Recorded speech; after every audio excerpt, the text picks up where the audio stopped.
kami dari media opini publik, juga rekan kami dari Kompas juga,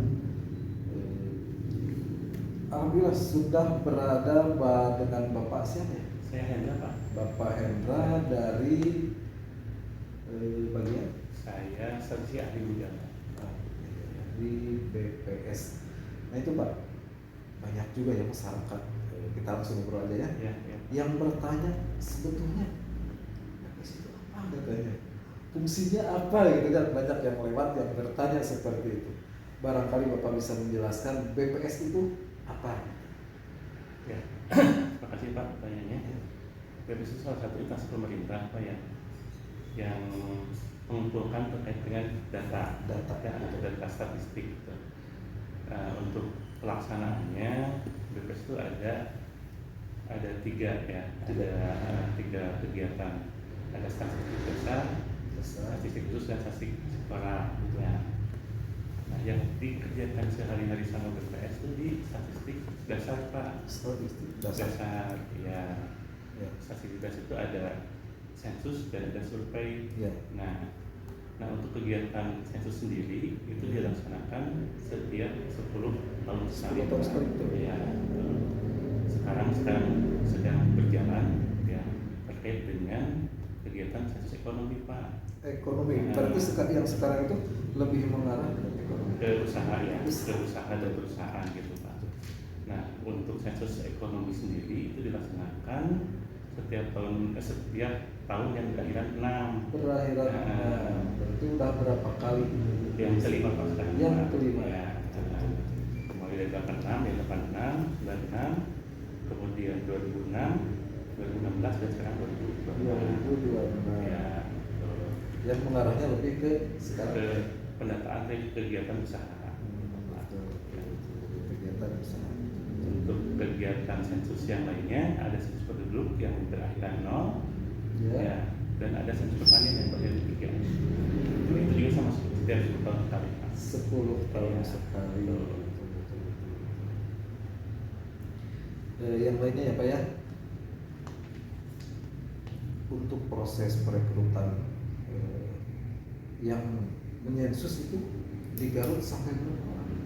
Untuk kegiatan sensus sekarang ya tahun 2026 ini ada 2.607 orang Pak. 2.607 ya, yang tersebar di semua desa Pak. Jadi kita sampai level ke desa Pak rekrutmennya ya. Gitu. Betul. Jadi ada beberapa desa yang jumlahnya beda, tergantung dari muatan Pak. Kita kan ada muatan ya, prediksi gitu ya, ada namanya itu data awal, namanya dari data SBR yang register, nanti muncul ada garisnya ya, kurang lebih 2.607 dan tersebar di semua desa. Ya. Betul.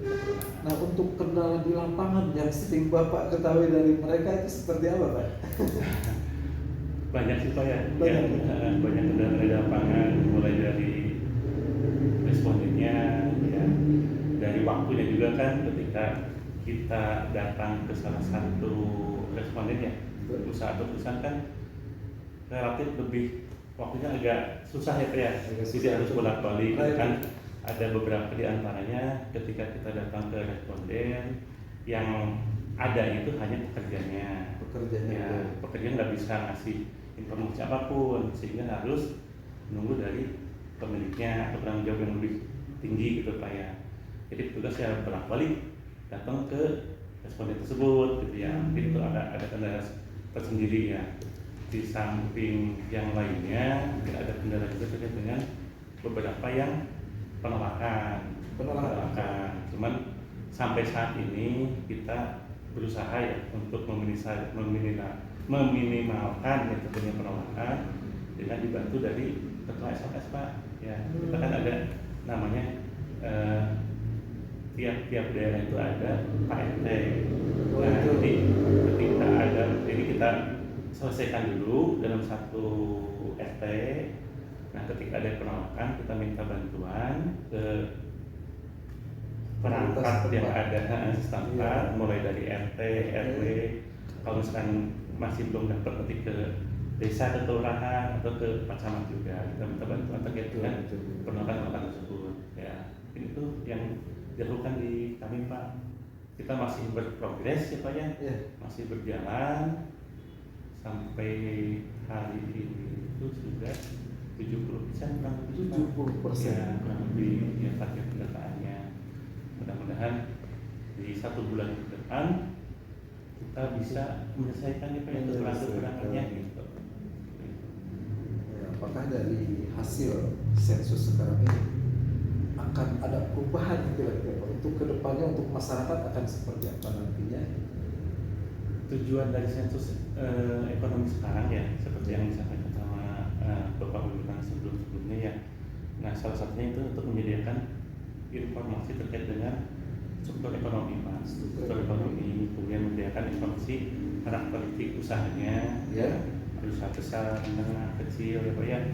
Kemudian untuk menyediakan informasi ekonomi digital dan ekonomi lingkungan. Nah, itu salah satu tujuan dari kegiatan sensus ekonomi di mana sensus ini ya sebagai landasan bagi penyusunan atau kebijakan perencanaan dari pemerintah sendiri, gitu, sebagai dasarnya. Gitu. Barangkali ada pertanyaan lain dari rekan. Ya, tambahkan aja ada saran ke masyarakat yang akan untuk saran ke masyarakat terkait tim penyensus ini supaya mereka itu nggak ketakutan, misalkan nggak banyak bertanya-tanya gimana supaya mereka menyambut baik, itu gimana? Ya, saran.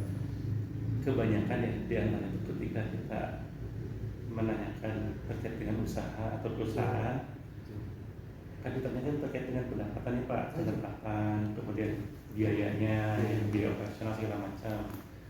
Nah, pelaku usaha itu kebanyakan itu dihubung-hubungkan dengan pajak Pak, kebanyakannya. Yang sekarang lagi ramai itu kan begitu, betul. Kebanyakan seperti itu. Nah, perlu diinfokan ya ke halayak atau masyarakat ya, semua bahwa kegiatan saya ini nggak ada hubungan sama pajak. Tidak ada hubungan sama pajak. Jadi berikan data apa adanya ya Pak, sejujurnya. Ya kalau misalkan ternyata pendapatannya besar, ya diinfokan dengan besar. Pendapatan kecil, diinfokan dengan kecil. Jadi apa adanya aja dan diberikan informasi dengan jujur kepada para petugas gitu. Jadi, semua data yang diberikan ke petugas dijamin kerahasiaan Pak. Jadi kita nggak menyebarkan informasi ke siapapun. Betul. Ketika ada rilis juga kita hanya sebatas angkanya aja Pak. Angka absolut dan proyeksi persentase aja. Tidak ada misalkan perusahaan ini maksudnya segini, nggak ada. Tidak ada besar kekotnya dengan pajak yang lagi ramai itu. Betul. Kita nggak ada hubungannya Pak. Terima kasih Pak atas waktunya. Mungkin